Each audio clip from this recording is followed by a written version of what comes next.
صائم کو مبارک ہو یہ نوید رحمت اللہ سے روزہ کا صلہ ملتا ہے۔ اور ماہ رمضان کا چاند ظاہر ہوا، فضل کی بدریاں 400 چھا گئی، رحمت کبریا جوش پر آ گئی، بارش فیض و عرفا برسا گئی۔ اب جنہوں نے روزہ رکھا تو اس کی طرف فیض و عرفا کی برسات ہوئی، اللہ تعالیٰ کی رحمت ضرور ہوئی، اور جنہوں نے نہیں رکھا تو وہ اس رحمت سے محروم رہا۔ جو کام کرے گا اسی کو تو پیسہ ملے گا نا بھائی۔ اب بغیر روزہ رکھ کر اگر روزہ دار کے مقابلہ میں آنا چاہتے ہو تو تھوڑی نہ آ پاؤ گے۔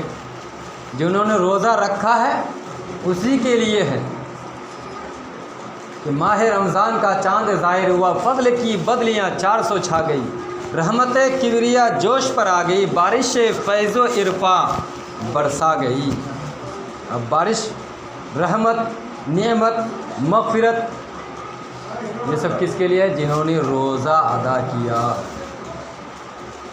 اور سرکار تو فرماتے ہی ہے کہ من صام رمضان ایمانا و احتسابا غفر له ما تقدم من ذنبه۔ مشکوٰۃ شریف کی حدیث ہے، مشکوٰۃ شریف صفحہ نمبر 173 پر یہ حدیث ہے کہ جنہوں نے ایمان و اخلاص کے ساتھ رمضان المبارک کے پورے روزے ادا کر لیے تو اس کے پچھلے سب گناہ بخش دیے جائیں گے، اس کے پچھلے سب گناہ بخش دیے جائیں گے۔ لیکن اب رمضان المبارک کا روزہ کون رکھے گا؟ آج تو ہم روزہ رکھتے ہیں تو پیٹ میں بھڑبڑی چالو ہو جاتا ہے، گیس پیدا ہوتا ہے، بیماری لائق ہو جاتے ہیں، ہاں، سر میں درد اٹھنے لگتا ہے۔ لیکن میرے دوستوں بزرگوں، یہاں جتنا بہانہ بناؤ یہاں تو چل جائے گا۔ یہاں تک آیا ہے کہ روزہ کسی حالت میں بھی معاف نہیں ہے۔ اگر رمضان کے مہینے میں باقی مہینے میں 12 گھنٹہ کام کرتے ہو تو کتابوں میں آیا ہے کہ کام کو کمی کر دو، 6 گھنٹہ کام کرو لیکن پھر بھی روزہ ادا کرو، پھر بھی روزہ رکھو۔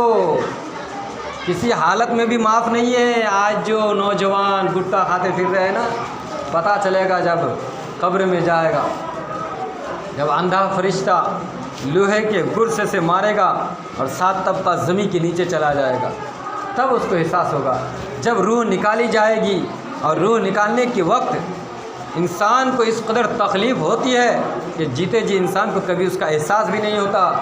حضرت موسیٰ نبی علیہ الصلوۃ والتسلیم سے پوچھا گیا، حضور روح نکلنے کے وقت انسان کو کس قدر تکلیف ہوتی ہے؟ تو موسیٰ نبی علیہ الصلوۃ والتسلیم نے عرض کیا کہ جس طرح سے زندہ بکری کے جسم سے چمڑے کو چھین لیا جائے، ادھیڑ لیا جائے، اب زندہ بکری سے اگر چمڑا ادھیڑ لیا جائے تو کس قدر تکلیف ہوگی؟ تو روح کو نکلنے کے وقت اس قدر تکلیف ہوتی ہے۔ تو اسی لیے میرا کہنا ہے کہ جب تک آپ لوگوں کے دلوں میں خدا کا خوف نہیں بسے گا تب تک آپ کا دل نہ نماز کی طرف مائل ہوگا، نہ روزے کی طرف مائل ہوگا، نہ نیکی کی طرف مائل ہوگا، نہ اچھی بات آپ لوگ سننے کے لیے تیار ہوں گے۔ اور خدا کا خوف اسی وقت بسے گا جب ہمارے دل کے اندر جو گندگی ہے، دل کے اندر جو ہماری گندگی ہے، جب تک وہ گندگی ہم دور نہیں کریں گے تب تک ہمارے دل میں خدا کا خوف نہیں بسے گا۔ اچھا بھائی، لالٹین جلاتے ہیں نا، لالٹین دیکھیے نا، لالٹین نا جلا کھالو ہو جائے جب آپ پوچھ پڑتا نا ہم کی لگ جائے کپڑا بھیجا لے لیوا لگے تو پوچھا مروا لگے تو اب صاف ہو جائے، تب آہستہ آہستہ صاف ہو جائے پوچھ پار بات تو এরকম দিন দিলদার